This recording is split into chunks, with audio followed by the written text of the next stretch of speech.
네. 본문은 지난주와 동일한 로마서 8장 18절 말씀 우리 함께 봉독했습니다. 고난에 대한 우리 그리스도인들이 이 고난에 대한 마음가짐, 또 태도가 어떠해야 되는지 바울은 말해주고 있습니다.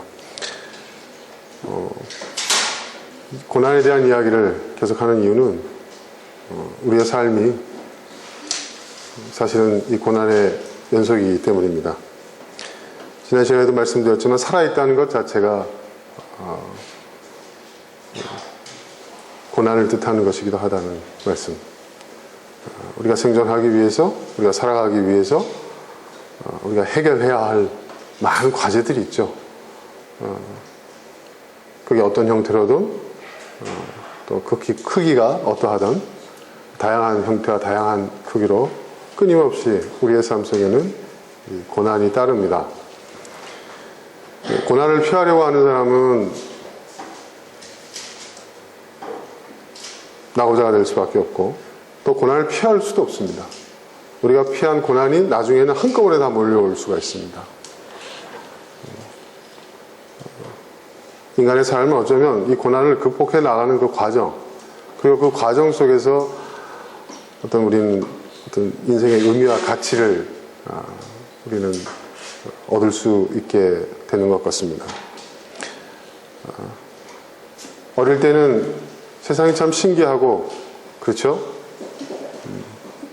재밌고, 네. 그래서 우리 젊은 날 우리는 인생은 놀이터와 같은 것으로 우리가 생각을 했죠. 제가 이제 교회 오면서 잠깐 라디오를 들었는데 20대에는 이렇게 우리가 떠다녔답니다. 땅에서 한 20cm 정도 떠다녔다고 합니다. 20대에는. 네. 그런 시절이 우리에게 있었죠. 네. 근데 우리가 이제 세상을 알아가면서 야, 이 세상이라는 것이 이렇게 쉽지 않구나. 인생이라는 것이 정말 어려운 거구나. 살아가면 살아갈수록 더 어렵고 더 쉽지 않은 세상인 것을 보게 됩니다.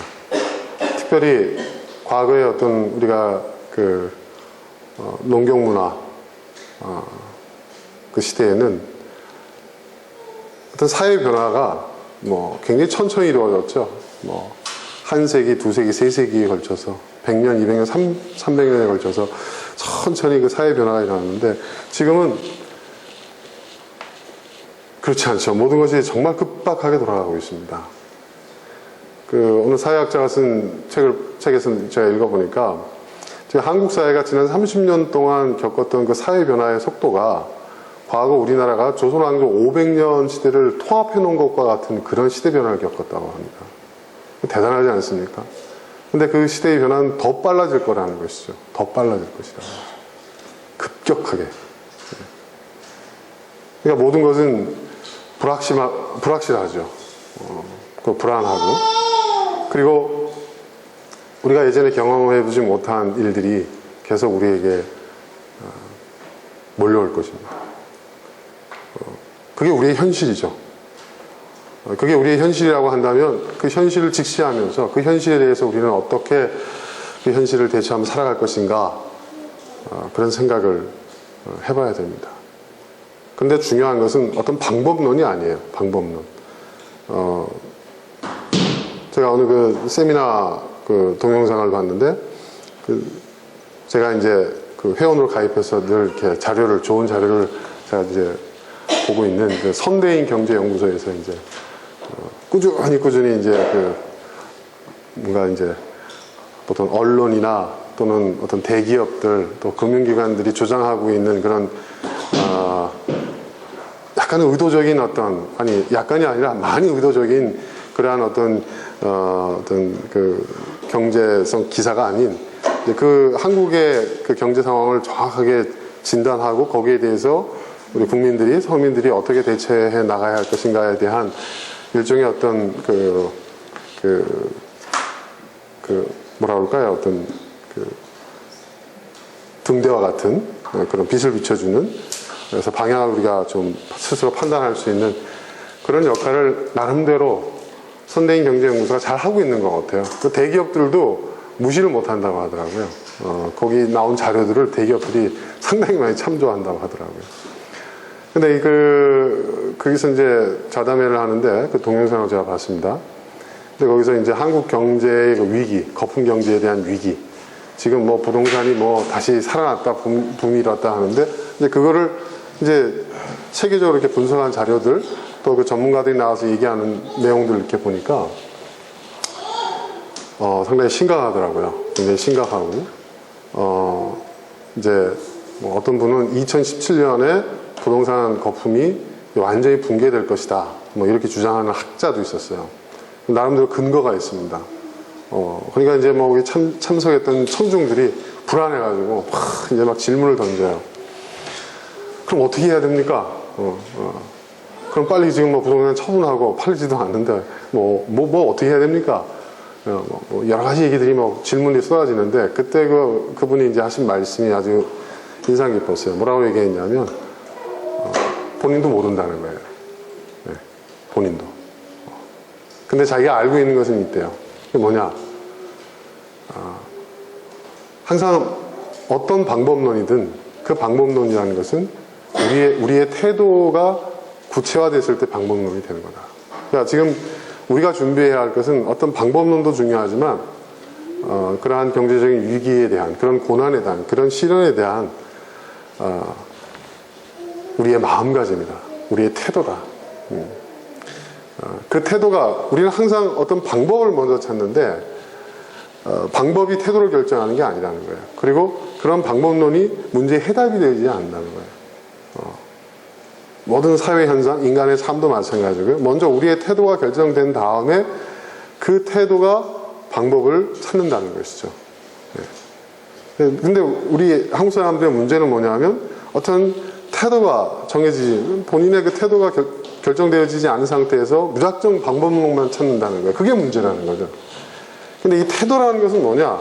그냥 그 성격, 뭐 인격, 그 개인의 성향에 의해서 결정되어지는 그런 태도가 아니라, 그런 마음가짐이 아니라 어떤 가치, 어떤 판단, 어떤 선택, 의지적인 선택, 그것에 의해서 결정되어지는 태도, 마음가짐, 이게 중요하다는 거죠. 이걸 좀 어려운 말로 하면 뭐 그게 나름대로 어떤 철학이 될 수 있고 가치관이 될 수 있겠죠. 근데 그게 굉장히 중요하다는 거예요. 그게 굉장히 중요하다는 거예요.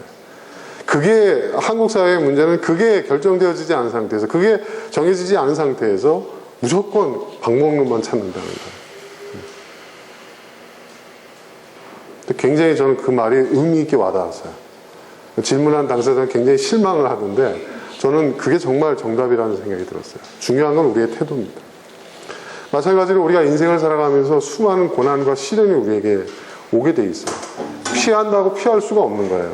예전에 제가 한번 교통사고를 당했는데요. 저는 안전운전을 했어요. 예. 근데 와서 들이봤는데 도리가 없더라고요. 예. 그렇죠? 그러니까 세상은 그렇습니다, 여러분. 내가 바르게, 올바르게, 정당하게 살아간다 하더라도요, 예. 내 의사와는 상관없이 그러한 위기와 시련이, 그러한 도전이 나에게 엄습해 올 때가 있어요. 그러니까 그럴 때 우리는 어떻게 해야 되는가? 왜 이런 일이 나에게 생겼냐? 나는 왜 이렇게 불행하냐? 그렇게 신세한탄만 할 것입니까? 아니면 또 지난번에 제가 얘기했지만 이건 또 누구 때문이냐, 무엇 때문이냐, 탓만 할 것입니까? 우리가 지금도 하잖아요. 누구 탓, 무엇 탓 하지 않습니까? 근데 지금까지 우리가 누구 탓, 무엇 탓을 하면서 그 탓한 것 때문에 문제가 해결된 적이 있어요? 한 번도 없습니다, 여러분.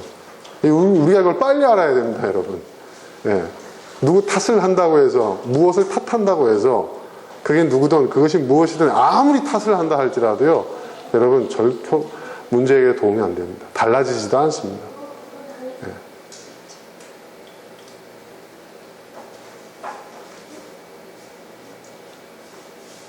그럼 결국, 내 자신이 중요한 거예요. 내 자신. 내 자신. 제가 회사를 운영하면서 직원들이 제대로 일을 못할 때가 있어요. 속상하죠. 그리고 또 그것 때문에 이제 거래처에서 컴플레인이 막 오고 그럴 때가 있어요. 예. 그래서 좀 문제가 생기면은 직원들 탓이 왜 안 생기겠습니까? 그런데 아무리 탓을 해봐야 문제 해결되지 않습니다. 사장의 역할은 뭐냐? 너 왜 그렇게 일 처리했어? 일로 와봐. 너 정신 똑바로 못 차려? 이거 어떻게 할까? 감봉을 할까? 정직을 시킬까? 예? 아니면 변상을 시킬까? 그럼 문제 해결될 거 같습니까? 절대 해결되지 않습니다.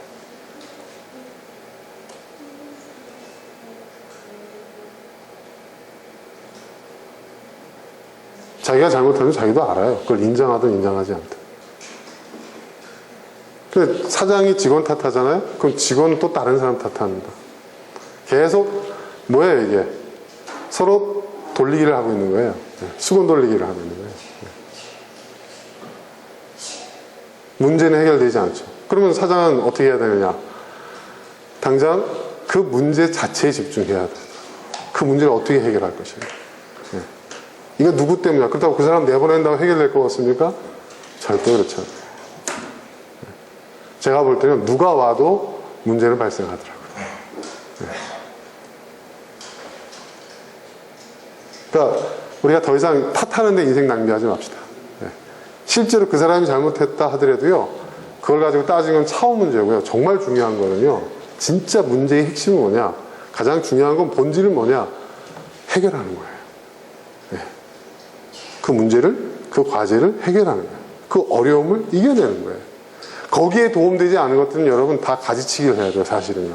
왜냐하면 우리가 문제가 발생했을 때, 어려움이 발생했을 때, 정작 그것을 해결하기 위한 것에 우리의 힘과 지혜와 우리의 모든 시간과 모든 것들을 집중해도 아쉬운 판에 자꾸 우리는 그걸 갖다 엉뚱한 데 에너지를 다 낭비하고 있어요. 가만 보니까 그게 인생 낭비더라고요.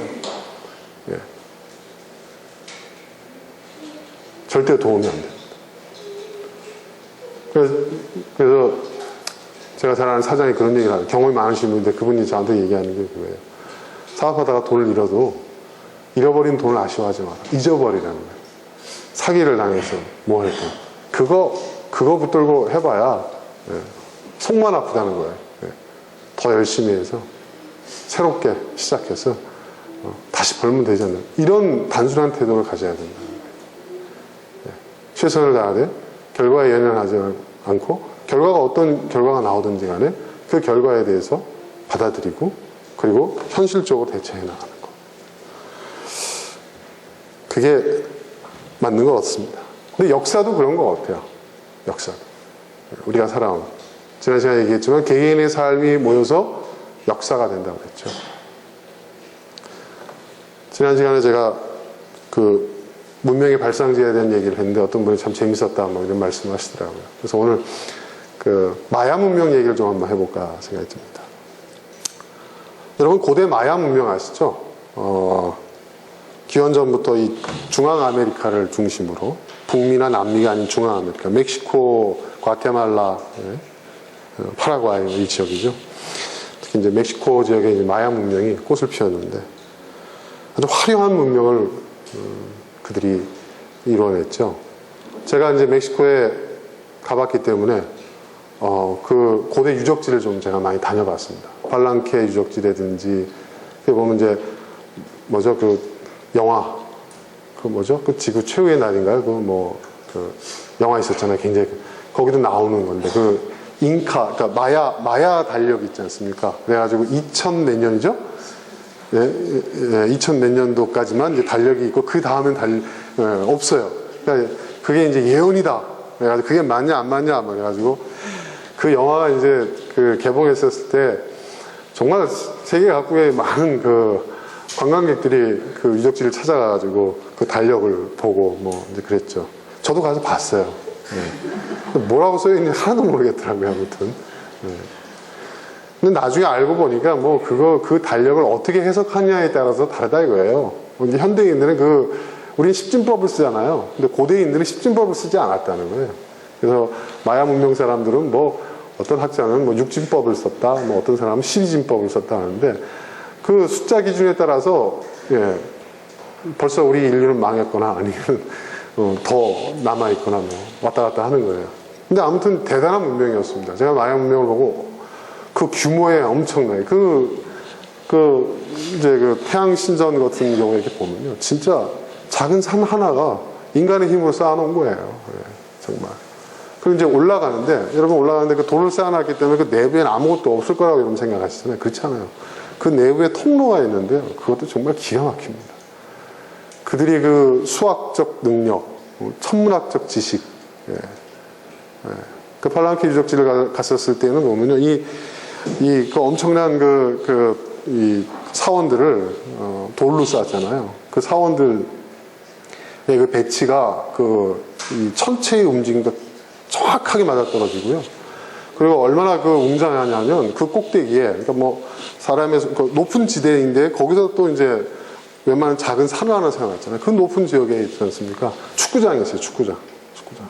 네, 그 안에. 네. 마야 사람들 축구를 즐겼잖아요. 네. 근데 그것도 참 특이하죠. 보면 축구에 이긴 사람들을 제물로 바쳤잖아요. 네. 진 사람이 아니라. 네. 그게 나와요. 그렇게 보면. 네.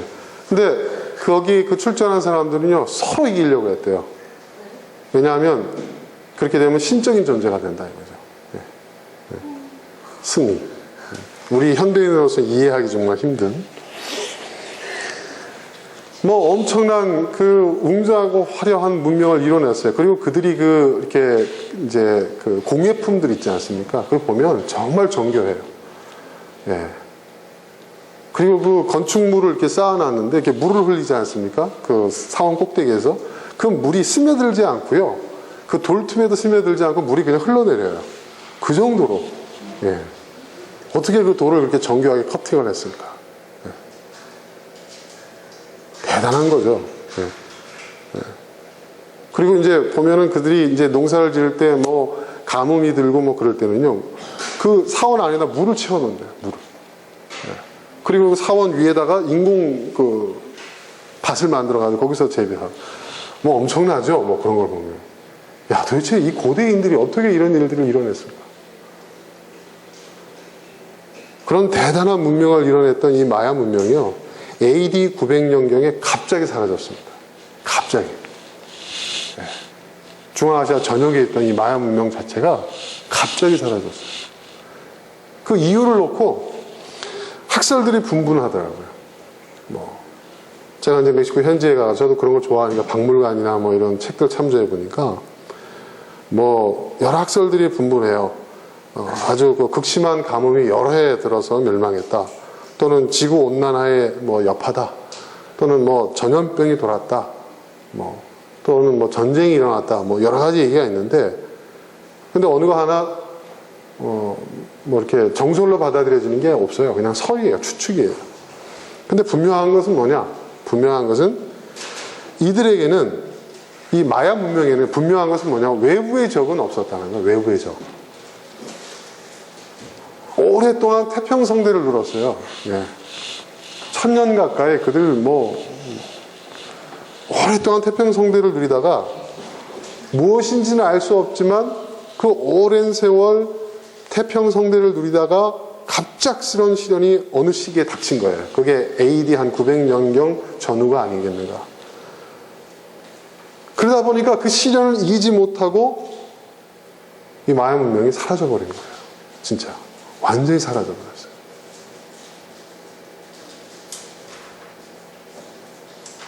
자, 이러한 그 현상을 놓고 학자들이 뭐라고 얘기를 하냐면, 이러한 역사적, 또 사회적, 그리고 어떤 문화적 현상을 놓고 붙이는, 그 학자들이 붙이는 법칙이 있어요. 그게 뭐냐면, 여러분 들어보신 적이 있을지 모르겠지만 도도새의 법칙이라는 게 있어요. 도도새의 법칙. 여러분 도도새 알아요? 도도새 뭐냐? 못나는 새, 그렇죠? 그렇지. 근데 그 도도새 이야기가 대중적으로 알려진 게 어느 소설 때문에 그런데, 그 소설에 보면 나오죠. 응? 다 읽어봤어, 어릴 때 얘기들 다. 응. 기억을 못하는 거지. 이상한 나라의 앨리스에 보면 도도새가 나오잖아, 그지? 그 루이스 캐럴이 쓴 그 동화라고 해야 할지 소설이라고 해야 할지, 사실은 소설이죠. 판타지 소설입니다. 우리나라에서는 동화로 많이 알려져 있는데 이상한 나라의 앨리스. 이 도도새 이야기가 나오죠. 그래서 도도새가 널리 알려져요. 날지 못하는 새. 근데 이 도도새가 실제로 존재했죠. 그러니까 인도양에 있는 작은 섬, 이 모리셔스 섬에 실제로 살았던 새 이름입니다. 근데 이 모리셔스 섬이요, 자연 환경이 아주 뛰어난 섬이었어요. 새들이 살기에는 정말 이상적인 환경을 갖고 있었어요. 네. 먹이가 사방에 널려 있는 데다가 천적마저도 없는 거예요, 이 섬에는. 그러니까 이것은 완전히 이 섬은, 모리셔스 섬은 이 도도새에게는 에덴 왕국, 천국이었죠, 천국. 네.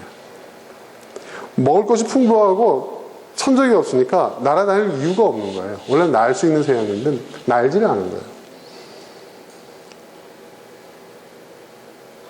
그래서 이 섬을 이 포르투갈 사람들이 처음 발을 들여놨을 때 희한하게 이 새들이 사람을 봐도 그냥 쳐다보기만 하고 있지, 천적을 경험하면 뭐 수백 년 세월 동안 천적을 겪어보지는 않았으니까 새가 와서 잡아도 가만히 있더라고요. 사람이 와가지고 새를 잡아도 가만히 있더라고요. 천적인 줄 모르는 거예요. 도망가지도 않고 날지도 않고. 그래서 이 포르투갈 사람들이 그 새의 이름을 도도라고 붙였어요. 도도. 이 도도가 포르투갈어로 무슨 의미냐면 바보, 멍청이라는 뜻이랍니다. 바보새, 멍청이. 그러니까 가장 이상적인 자연 환경 속에서 먹이가 풍부하고 천적도 없고, 그러니까 낙원에 산 거죠. 낙원에 오랫동안, 그게 수백 년, 수천 년. 예. 그러면서 이 나는 능력이 퇴화되어 버린 거예요. 그 천적을 어떤 위험도 없었기 때문에 사람이 다가와서 잡아도 도망 안 가고 가만히 쳐다보고 있다는, 그냥 다 잡아먹히는 거죠. 예. 그래서 결국 이 도도새가 멸종되고 말았죠. 예. 그러니까 이 바보, 도도라는 이름은 바보, 멍청이. 그러니까 도도새라는 바보새, 멍청이새라는 거죠. 이들이 왜 바보가 되고 멍청이가 됐을까? 너무나 이상적인 환경 속에서 오랫동안 살았기 때문에. 그러니까 어떤 고난도, 어떤 시련도, 어떤 위험도 겪어보질 않았기 때문에 바보가 되고요, 멍청이가 되고요. 그래서 멸종하고 만 거예요.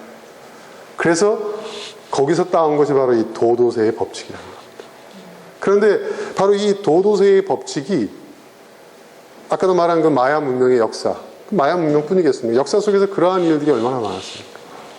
지난 시간에 제가 그 토이민 박사의 그 도전과 응전을 얘기하면서 예로 들었었죠. 그런 일들. 근데 그것은 역사적 현상, 또 어떤 사회학적 현상, 문화적 현상, 또 자연 현상으로만 나타나는 게 아니라 인간의 개인의 삶 속에서도 이 도도새의 법칙이 적용이 되는 거죠.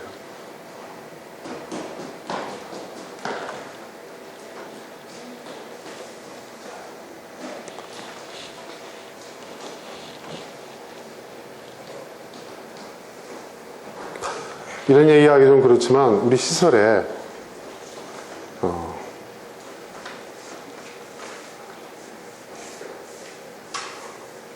가평에 있는 우리 시설에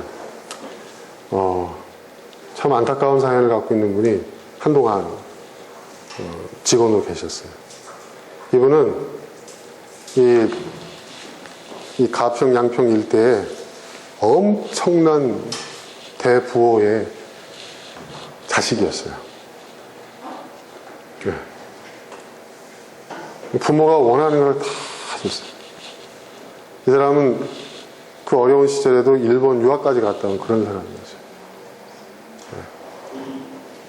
무서울 게 없었고 두려울 게 없었고 모든 것이 풍족했던 사람인데, 부모님이 돌아가시고 난 다음에 그 많던 재산을 까먹는데 시간이 얼마 걸리지 않았다. 그리고 정말 무일푼 빈털터리가 돼서 우리 시설에서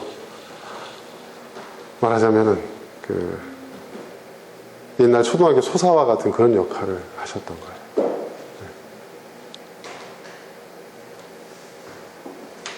그러니까 제가 봐도 사람이 굉장히 귀티가 나요. 봐도. 나이는 좀 들었어도 사람이, 그리고 아는 게 그렇게 많아요. 막 일본어도 막 잘하고. 그리고 간섭도 많아. 아는 게 많으니까. 뭐, 어디 가나. 그리고 뭐, 얘기를 하면 말을 시키기가 무서울 정도로. 한번 말을 하면 그냥 끝이 없어요. 나는 허풍쟁이인 줄 알았어요. 근데 실제 우리 다른 직원들, 그 가평 지역에서 이렇게 오래 태어나 자란 다른 직원들 얘기 들어보니까, 그 사람 그런 배경을 갖고 있었던 사람. 뭐, 어마어마했었답니다. 네. 막, 그 집안에는 뭐, 군수나 뭐, 국회의원들이 뭐, 발길이 끊이지 않았고, 뭐, 그 아버지가 엄청났었대요. 특히 이 양평하고 가평 그 경계선 그 청평 지역 있지 않습니까? 그쪽 지역에는 그 아버지, 그 조상들이 물려준 땅을 밟지 않고는 한강을 건널 수가 없다. 뭐 이런 얘기를 할 정도까지 대단한 부호였다고 합니다. 우리 그런 부모 있었으면 참 좋겠어. 우리 부모님이 그런 부자라는 거. 그 몽땅 다 물려주는 거.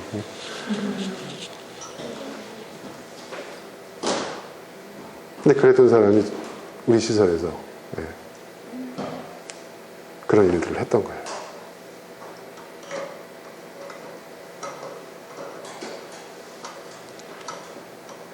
왜 그렇게 됐을까요? 저는 그것도 도도새의 법칙이라고 생각합니다.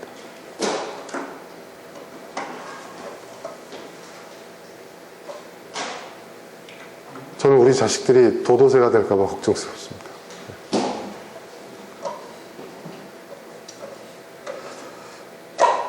여러분, 유대인들 얘기 많이 듣죠? 유대인들이 참 대단한 민족이지 않습니까?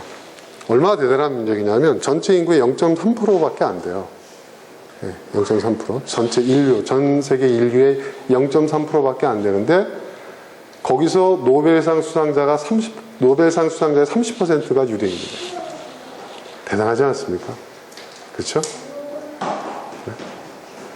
전 세계 박사학위 소지자의, 여러분 놀랍게도 전 세계 박사학위 소지자의 50%가 넘는 사람들이 여러분 유대인들이랍니다. 우리나라도 박사 많잖아요. 근데 전 세계 박사가 얼마나 많겠어요. 그 절반 유대인들이에요. 유대인들. 전 세계 부자, 돈 많은 부자들 얼마나 될 것 같습니다. 전 세계 우리가 세계적으로 널리 알려진 부자들의 60%가 유대인이에요. 그 전 세계 유명인들의 50% 이상이 또 유대인들이라고 합니다. 근데 실제 인구는 전 세계 인구의 0.3%밖에 안 되는데 대단하죠. 그런 힘이 어디서 나왔느냐?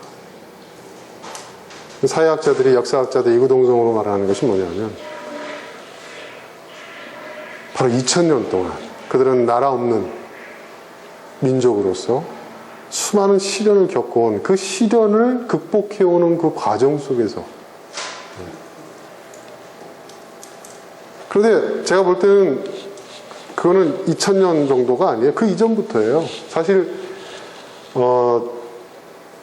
유대 나라가 기원전 수세기 전부터 페르시아, 그러니까 바벨론, 페르시아, 또 그리고 헬라 제국, 로마 제국에 이르기까지 기원전 수세기 전부터 이미 그들은 식민 지배를 받아왔고, 로마 시대에 이르러서 완전히 나라가 없어졌죠.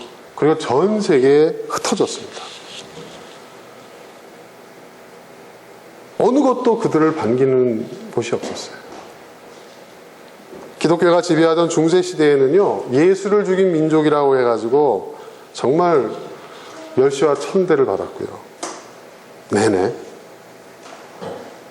그리고 그 히틀러의 그 나치 치하에서는 여러분 잘 아시겠지만 600만 명이라는 엄청난, 그 당시에 유대인 숫자의 3분의 1이랍니다. 유럽에 존재했던 유대인들의 3분의 1이, 3명 중에 1명이 죽임을 당한 거예요.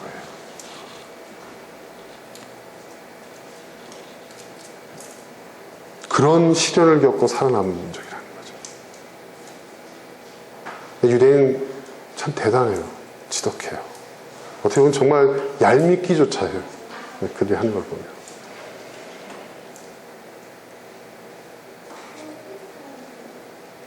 이 유럽에서 이렇게 박해를 받던 유대인들이 1, 2차 세계대전을 겪은 이후에 이들이 미국으로 몰려들었어요. 미국으로. 근데 처음에 미국이 뭐 지금은 뭐 유대인들이 미국 정치, 경제, 사회, 문화를 다 지배하고 있지만은 처음에 미국에서는요 유대인들을 반기지 않았어요. 네. 유럽에 골칫거리가 온다고 생각을 한 거예요. 근데 뭐 난민들이 계속 몰려오니까 1차 대전, 2차 대전에 뭐 엄청난 희생을 치르고 뭐 살 길을 찾아서 미국으로 건너왔잖아요. 아무것도 없이 빈털터리 거의 거지꼴이 돼가지고 이 난민들이 이제 미국으로 몰려들었는데 뭐 이들을 어떻게 수용을 할 수가 없는 거예요. 숫자도 너무 많고 그리고 당시 미국에도 유대인에 대한 거부감이 굉장히 컸거든요. 그래가지고 이들에게 살 수 있는 땅을 거주지를 이렇게 정해줬어요. 거주지를 내줬어요. 정부가 땅을 준 거예요, 그들에게. 살 수 있는 땅을. 근데 그 땅은 사실은 사람이 살 수 있는 땅이 아니었어요. 왜냐하면 그곳은 강 하구에 위치한 작은 섬이었어요. 그래가지고 1년에 몇 번씩이라도 홍수가 나가지고 그 섬이 물에 가라앉았다 다시 드러났다 이걸 1년에 몇 번을 반복하는 그런 땅이었거든요. 그 말은 뭐예요? 나가라 이거죠.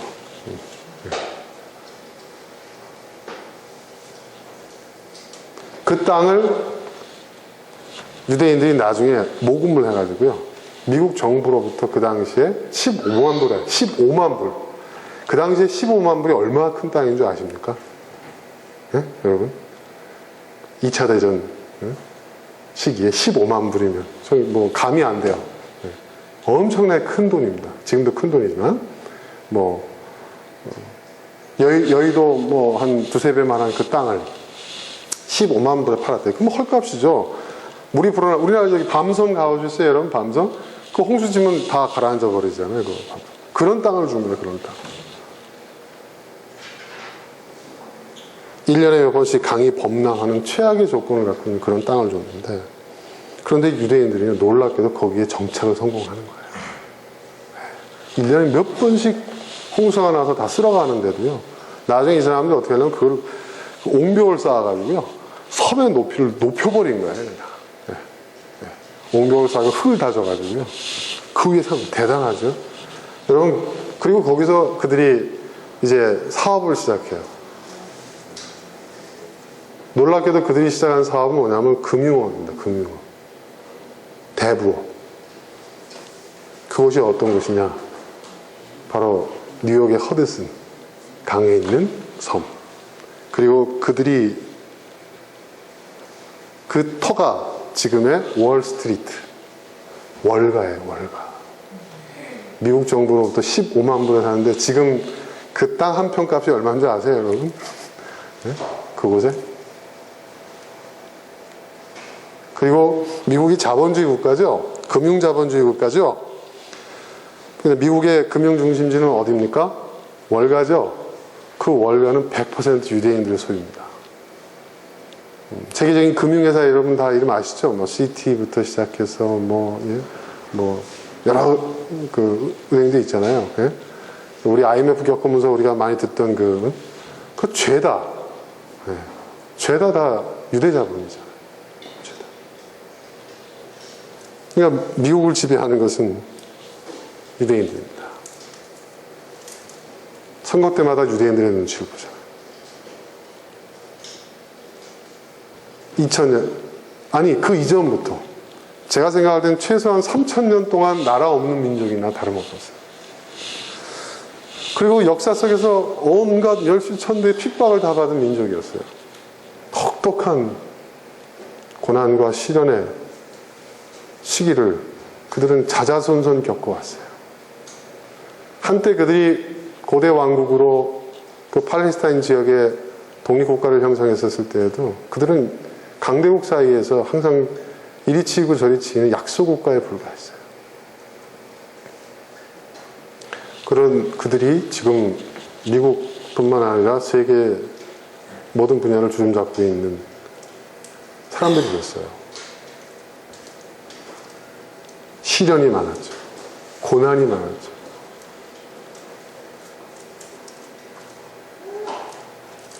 지금 유대인들이 갖고 있는 힘은 바로 거기서 나오는 거예요. 역사가 그걸 증명하고 있어요. 그리고 역사는 개인의 삶들이 모여서 이루어내는 것이 역사예요.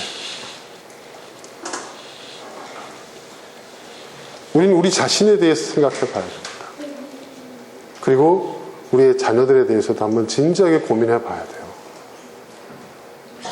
편안하고 안락하고 이상적인 환경을 주는 것이 정말 우리 아이들을 위한 것인가. 그리고 나 또한 그런 것을 찾고 그런 것을 추구하고 그런 것을 아쉬워하는 것이 이게 옳은 것인가.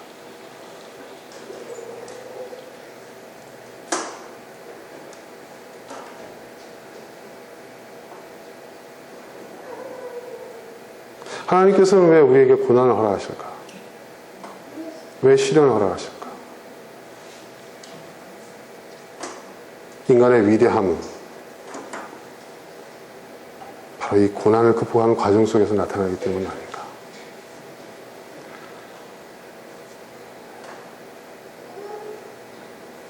그런 생각을 해봅니다. 요즘 저희가 이제 재단에서 신입 직원들을 많이 뽑고요. 많이 뽑았어요. 그래서 가평에 있는 그 시설에는 직원 전체의 한 3분의 1이 바뀌었어요. 또 개인적으로 또 저희 회사에서 또 신입 직원들을 이렇게 뽑는 과정에서 보면 저희 회사 같은 경우 격리 한 사람을 뽑는데요. 몇 명이 지원한 줄 아세요, 여러분? 몇 명이? 우리 격리 직원을 뽑는데 이제 주문 전화 접수하고 이제 격리 업무를 보는데 몇 명이 왔을 것 같아요? 몇 명이? 네? 30명? 50명이 넘겠죠. 50명. 어떤 사람들이 지원했을 것 같아요? 네. 어저께 보니까 2대 졸업한 사람도 지원을 했더라고요.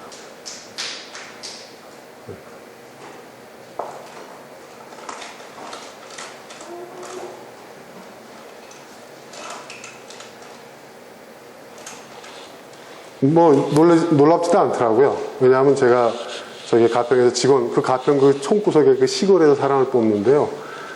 그 뽑은 신입사원들 학력이 어떻게 되는지 아세요, 여러분? 연세대학교 졸업자, 성균관대학교 졸업자. 그것도요, 제가 너무 지원자가 많아서 경쟁을 붙여가지고요. 네, 점수별로 커트한 거예요. 경쟁자가 너무 많으니까.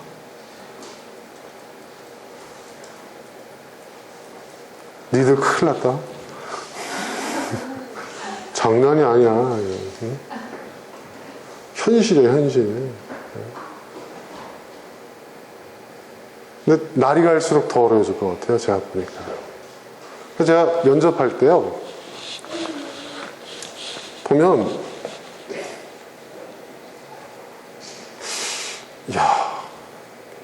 우리가 필요한 직원은 아주 단순한 업무를 맡게 될 직원인데요. 그 자리에 지원하는 사람을 보면, 이런 사람이 여기 와도 되나 싶을 정도. 그래서 저는 그런 생각이 들었어요. 너무 사람들이 학력 위주로 막 이렇게 하는데, 이제 학력을 빼고 한번 해보자.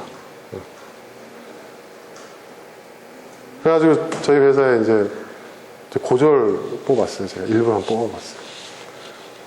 근데 연수하는 기간에 도망가더라고요. 힘들다고. 네.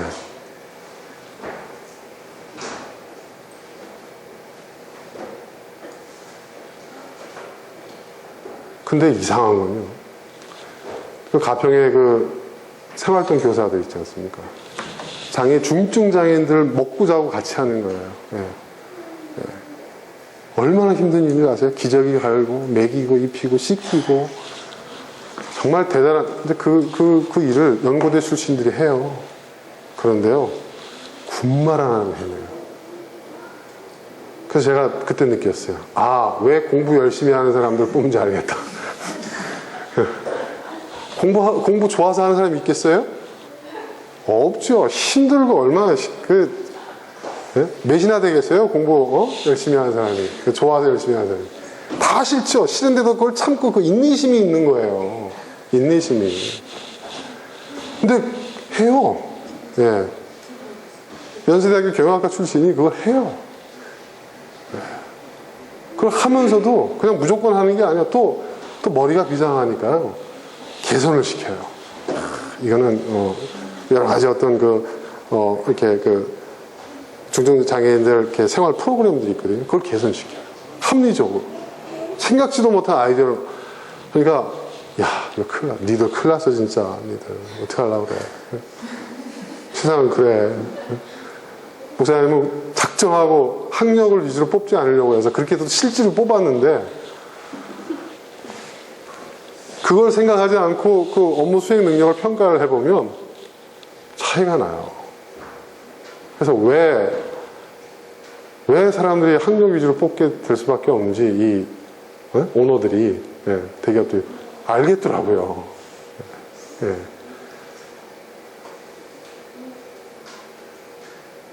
걱정이에요, 걱정. 예. 우리 회사의 경리가 2대 출신이면 조금 회사 퀄리티가 올라가려나?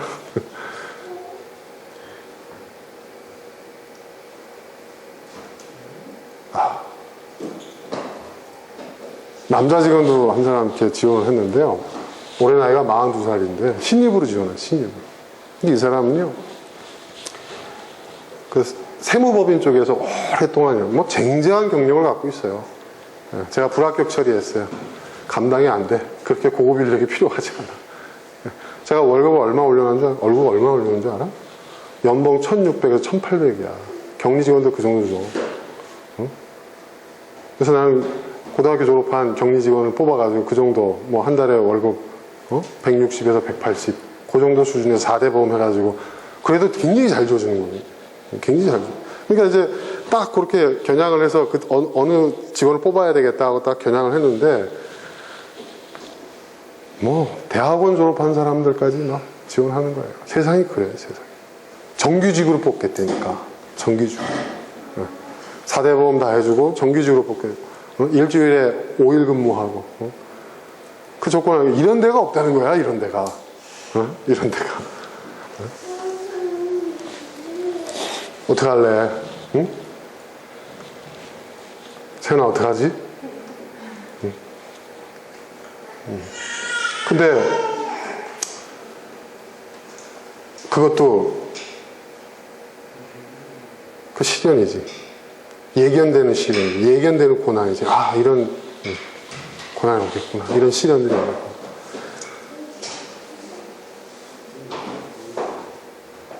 그 개미와 배짱이 그 동화 이야기는 동화 속 이야기가 아니라 너희들의 현실이다.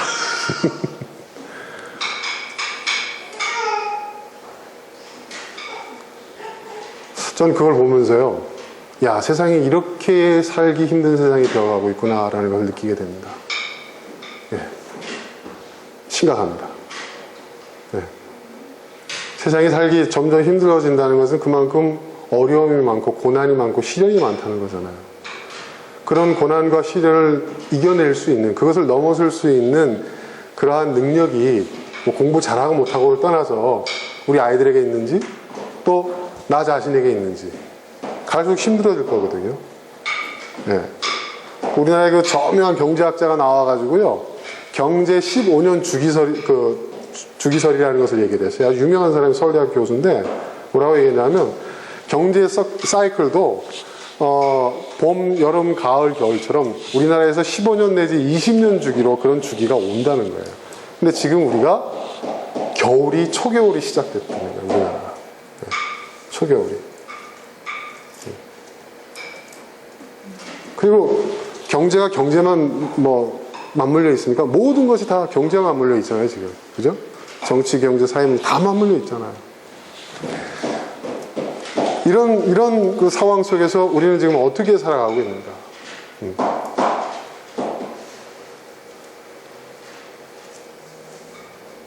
그럼 목사님 어떻게 해야 되죠? 어떻게 해야 되죠?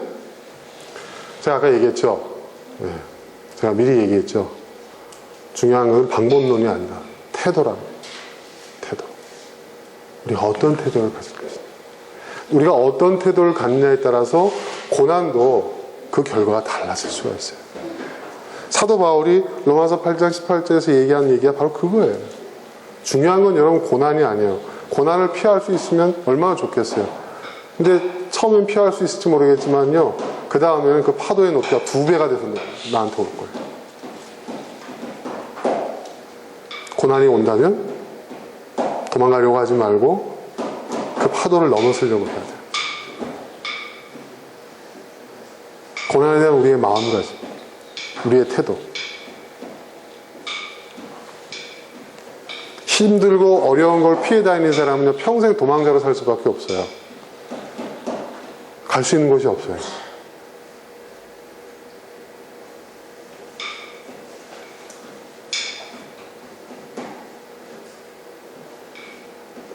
자,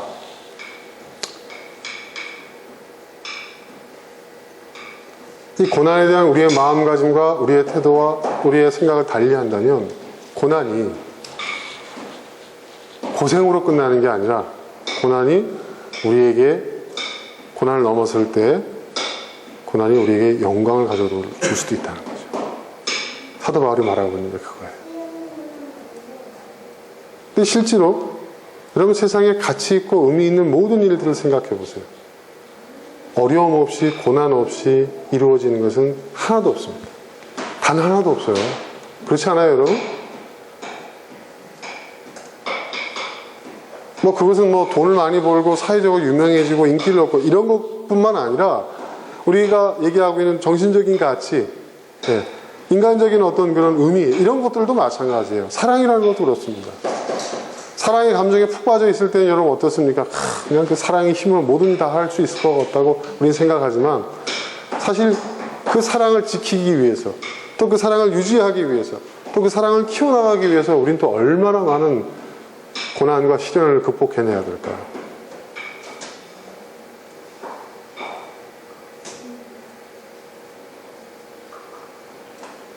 제가 예전에 결혼하기 직전에 집사람하고 한번 대판 싸웠어요. 내가 아는 그 여자가 맞나 싶을 정도로 서로에게, 뭐 마찬가지, 서로에게 실망했어요. 아, 진짜 식을 올리면 이젠 빼도 박도 못하는데, 다른 사람들은 이혼이라도 하지, 나는 목사인데. 네? 어떡하나? 응? 일 저지기 전에, 결혼식 식 올리기 전에 헤어지자고 하면, 근데 보니까 본인도 그런 비슷한 생각을 하고 있는 것 같았어요. 근데 그런 생각하다가 또 어떻게 가만 돌이켜보니까, 아니, 내가 지금 7년 동안, 이게 7년 동안의 그 연애의 그 이제 결과인데, 7년 동안 내가 사귀면서, 연애하면서 겪었던 그 시간과, 그 노력과, 그 시련과, 그 역경 생각하니까 억울한 거예요. 아니, 내가 어떻게 저 자매하고 사랑을 키워서 여기까지 왔는데 여기서 안 되지. 그래. 어떻게 한 결혼인데. 내가 장인 장모의 반대를 무릅쓰고 내가 좀 어떻게 꼬셔가지고 내가 여기까지 왔는데 에이, 결혼하자 했는데 착각이었어요, 착각. 결혼하고 나니까요, 뭐 다 아시잖아요. 더 큰 시련이 있어요. 더 큰 어려움이 있어요. 상상도 할 수 없는, 생각지도 못했던. 네. 다 동의하시죠? 네. 남자 성도님 심 뚝 빼고 계시지만 다 동의하실 겁니다. 의경이 아빠는 지금 핸드폰 보고 지금 딴짓하는 척하고 있는데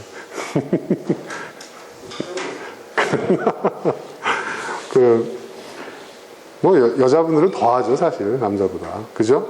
내가 이런 사람 믿고 내가 이런 생각 왜 안 해? 지금도 하실 거예요, 아마? 하루에 12번씩도 할 겁니다. 자, 생각대로 했다면, 불쑥불쑥 올라오는 감정대로 했다면 우리 벌써 어떻게 됐겠죠, 그죠?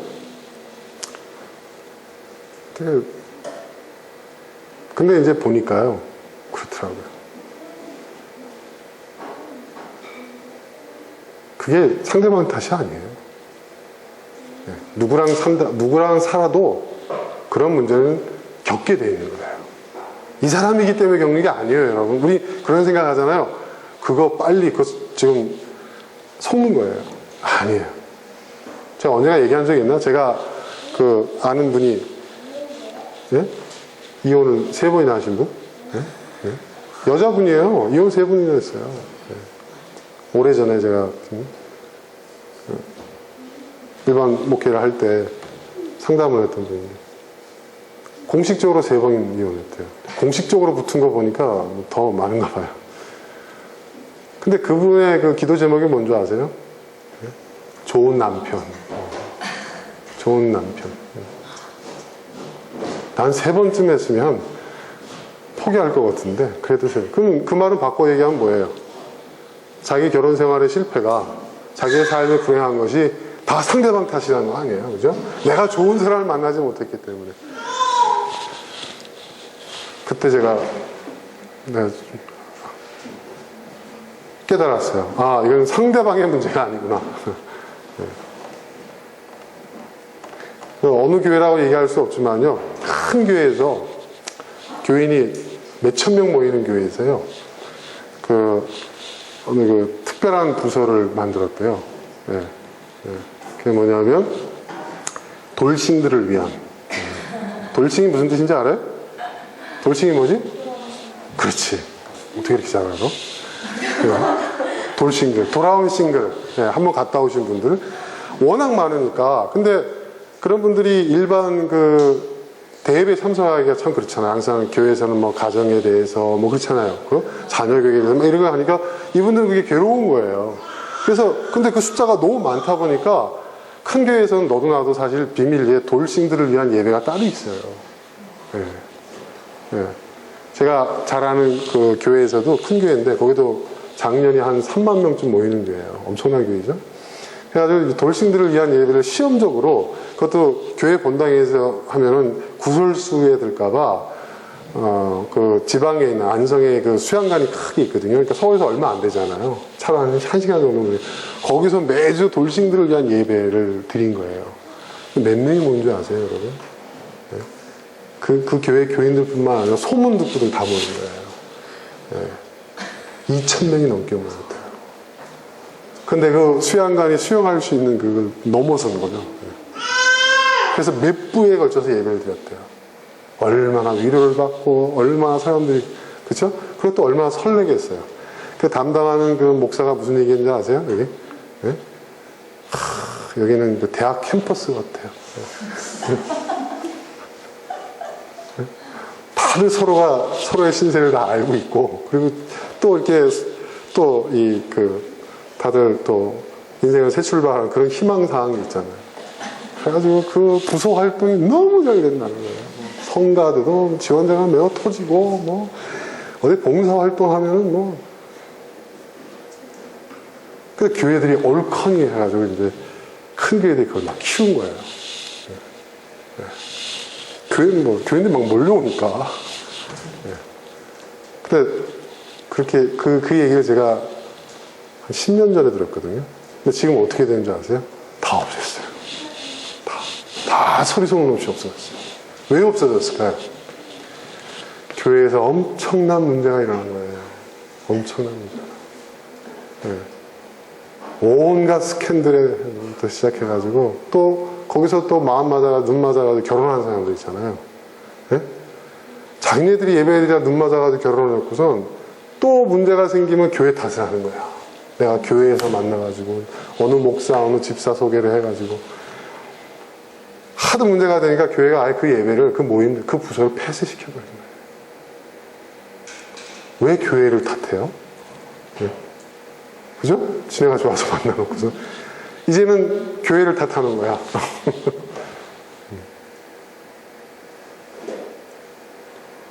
자, 학생들 앞에서 이런 얘기하기 좀 민망하지만 여기서 얻은 교훈은 뭘까요?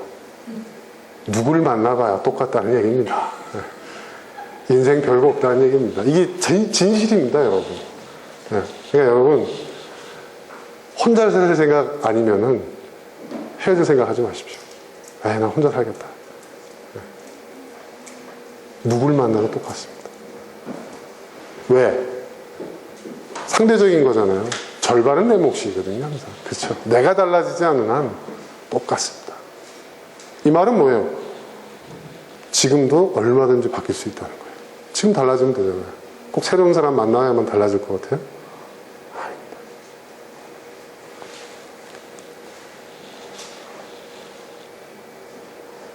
여러분, 우리가 가만 생각해 보면요, 인생의 모든 시련과 어려움이 어디서 오는 것 같아요? 대부분이 어디서 오는 것 같아요? 사람을 통해서 옵니다. 그렇지 않아요? 시댁 식구를 통해서 오는, 뭐 대표적인 거죠, 여자들한테는. 시월드에서 오는 파도. 네. 근데 또 처가 문제로 인해서 고민하는 남편들도 꽤 됩니다. 네. 제가 아는 사장도요, 네. 처남을 회사에 들여놨는데 회사를 다 말아먹어버렸대요. 괜찮아요. 네. 근데 그게 두 번째래요. 네. 큰 처남, 작은 처남. 한 번씩 했으니까 됐네요. 그랬더니 처남이 둘이 더 있대요. 정말 자식, 부모, 형제, 또 직장 동료, 그렇죠 여러분? 사실 우리가 고민하고 괴로워하는 모든 인생의 시련과 고난과 문제와 사건, 사고들이요, 대부분 여러분 사람을 통해서 오는 거예요. 그렇죠? 교통사고도 사람이 와서 치는 거 아니에요. 그렇죠? 그렇지 않습니까 여러분? 우리가 혼자 저 섬에 가서 로빈슨 크루소처럼 혼자 살지 않는 이상, 이제 로빈슨 크루소 책을 보세요. 잘 보세요. 그에게 얼마나 많은 시련과 역경이 있었습니까? 그 섬에서 사는 동안에도. 그죠? 이 말은 무슨 얘기예요? 내가 혼자 살아도 인생의 시련과 역경과 고난은 끊이지 않는다는 거예요. 그건 뭐냐? 삶 자체가 고난과 역경의 연속이라는 거예요. 이걸 받아들이자는 얘기예요, 제 얘기는. 네. 그걸 부정하지 말고 그걸 피할 수 있는 다른 길, 하나님의 은혜로, 하나님의 축복으로, 응? 하나님의 능력으로 뭐 이런 그 사기에 속지 말고, 예. 하나님은요 우리에게 십자가가 없는 인생을 얘기하신 적 없어요. 오히려 십자가를 지라오셨잖아요. 고난이 없는 인생이 축복된 인생이 아니에요. 여기서 사도 바울이 얘기하잖아요. 고난이 오히려 우리에게 축복이 될 수 있다는 거예요. 인생의 고난이 없는 인생, 시련이 없는 인생을 약속하시지 않고 고난을 극복하는 인생을 하나님께서는 우리에게 말씀하셨어요. 이게 믿음이에요. 믿음은 바로 그런 거예요, 여러분. 하나님이 우리에게 약속하신 것도, 말씀하신 것도 바로 그런 내용이에요. 성경을 보세요. 고난 없는 사람이 있었어요? 하나님 자신 예수님은 어떻게 되셨어요?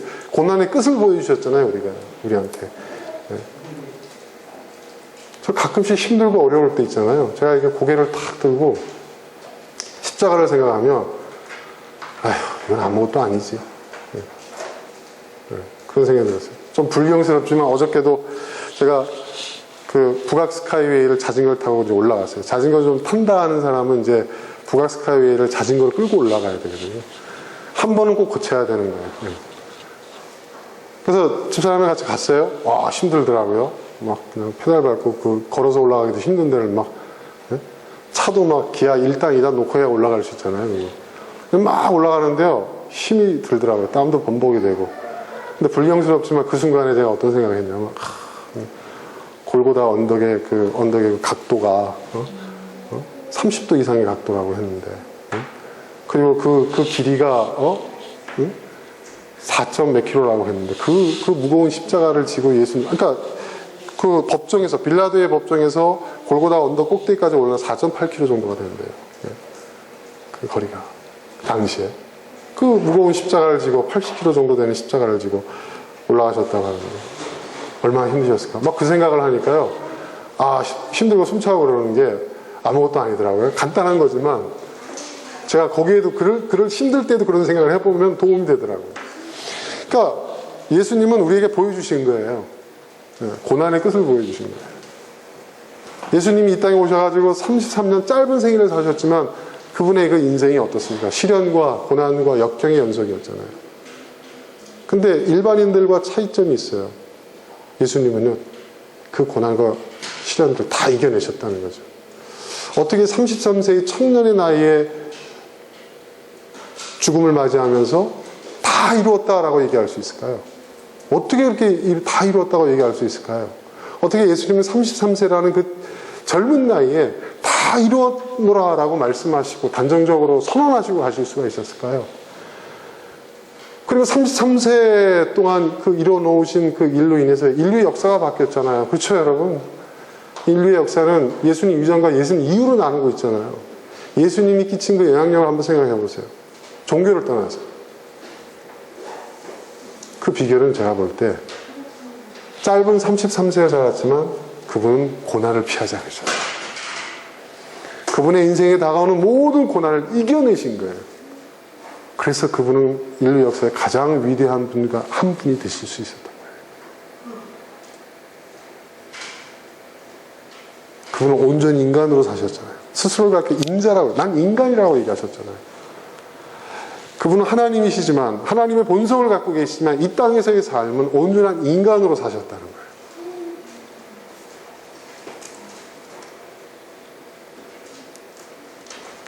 베드로도 그 길을 따라갔고 사도 바울도 그 길을 따라갔어요. 베드로는 십자가의 고난이 두려워서 예수님을 3번이나 부인하고 도망갔지만 나중에 어떻게 돼요? 네? 예수님보다 더 큰 고난을 자처하잖아요. 난 십자가에 거꾸로 매달아 죽겠다. 나를 거꾸로 매달아 달라. 이렇게 얘기하잖아요. 그 베드로 전후서를 보세요. 너에게 다가오는 불시험을 이상하게 여기지 마라. 당연하게 여겨라. 고난. 그 고난을 극복하고 난 다음에 이루어질 그 영광, 그 위대함, 인간의 위대함, 인간의 그 탁월함, 인간의 위대성은 그 시련을, 고난을 극복하는 그 과정 속에서 발현되는 거예요.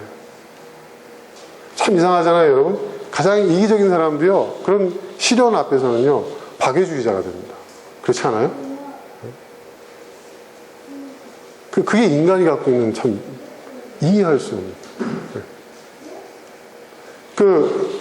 제가 영화를 좋아하는 영화 그 콘스탄틴이라고 하는 그 퇴마사 얘기가 있어요. 거기서 보면 가브리엘이라는 천사가 그 악마를 이제 지상에 풀어놓으려고 하는데 그 이유가 뭐라고요? 그 이유가 뭐였죠? 인간은 고난을 통해서만 자기의 위대함과 고결함을 깨닫기 때문이라는 거죠. 그 영화는 말도 안 되는 내용이지만 그 메시지는 저한테 굉장히 큰 공감을 불러일으켰어요. 인간. 그러니까 누굽니까? 그 주인공도 나중에 죽을 때 어떻게 합니까? 나를 지옥에 데려가고 지옥에 갇혀있는 그 여자를 천국으로 놔줘라. 근데 그게 어떻게 돼요? 그게 희생. 그 이기적이고 냉소적인 사람도 마지막 순간에 그 인간의 위대함이 거기 있는 거예요. 여러분, 인간이 다른 피조물과 다르게 인간만이 갖고 있는 가장 위대한 그 부분은 뭐냐면요, 바로 희생입니다. 희생. 다른 사람을 위해서. 모두를 위해서 자기를 희생시킬 수 있다는 거.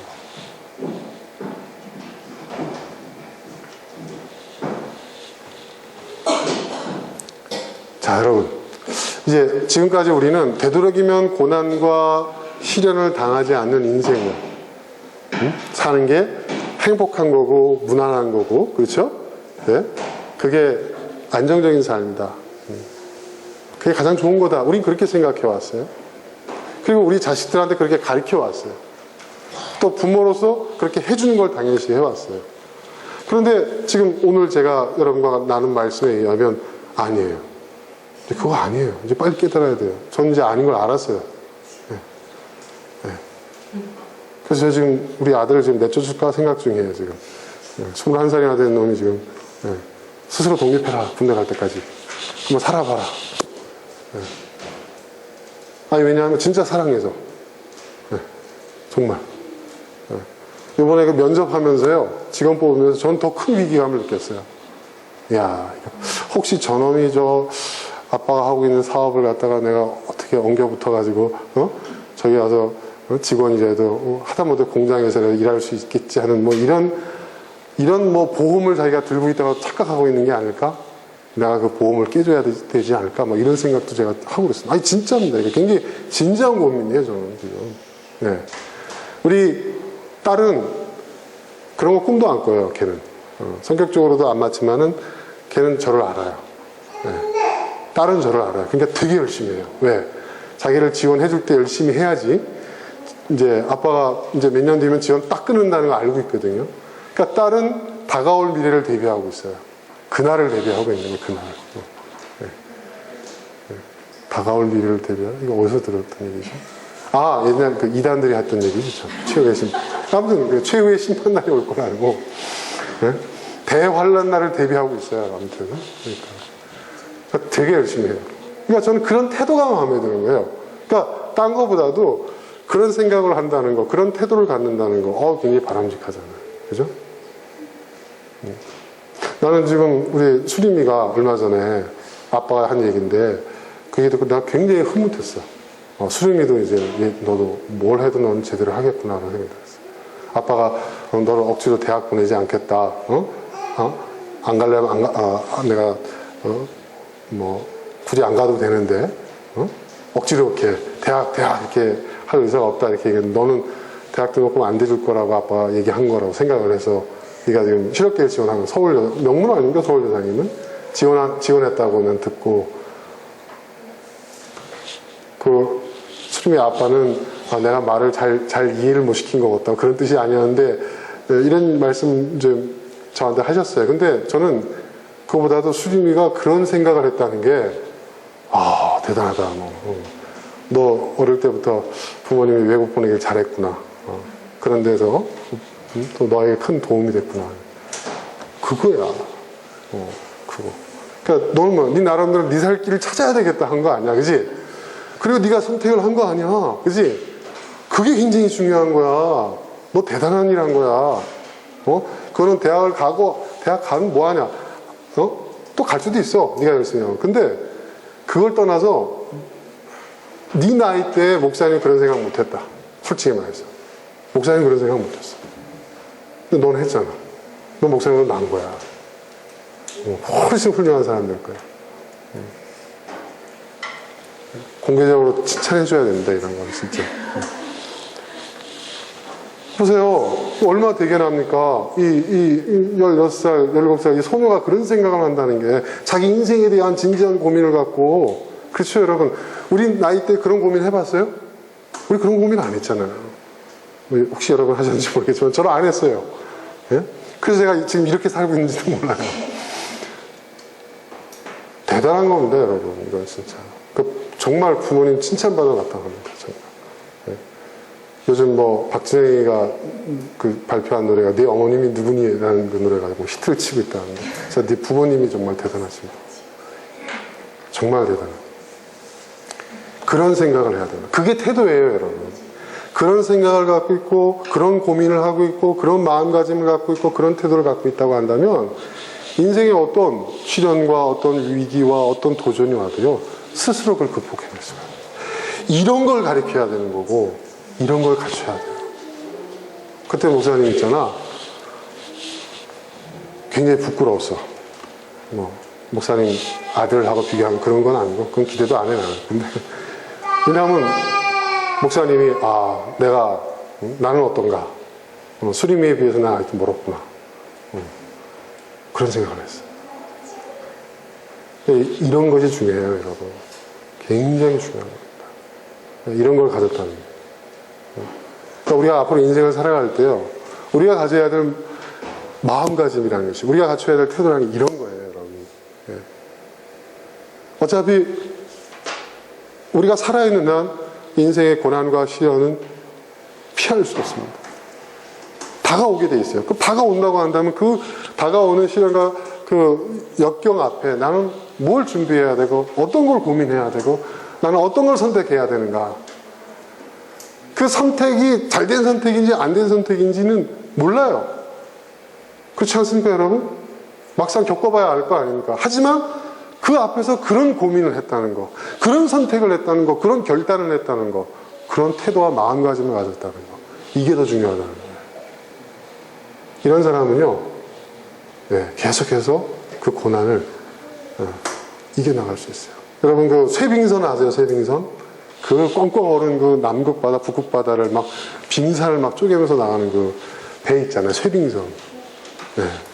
쇠빙선과 같은 인생을 살 수가 있는 거예요. 그럴 때 인간은 더 위대해지고, 더 고귀해지고, 더 아름다워지고, 인생이 드러낼 수 있는 그러한 의미와 가치를 바랄 수 있는 겁니다. 사도 바울이 말하는 것이 바로 그거예요. 저와 여러분 모두가 그렇게 될 수 있기를 바랍니다. 우리 수리민을 본받아서. 자, 이제 우리 함께 기도하겠습니다.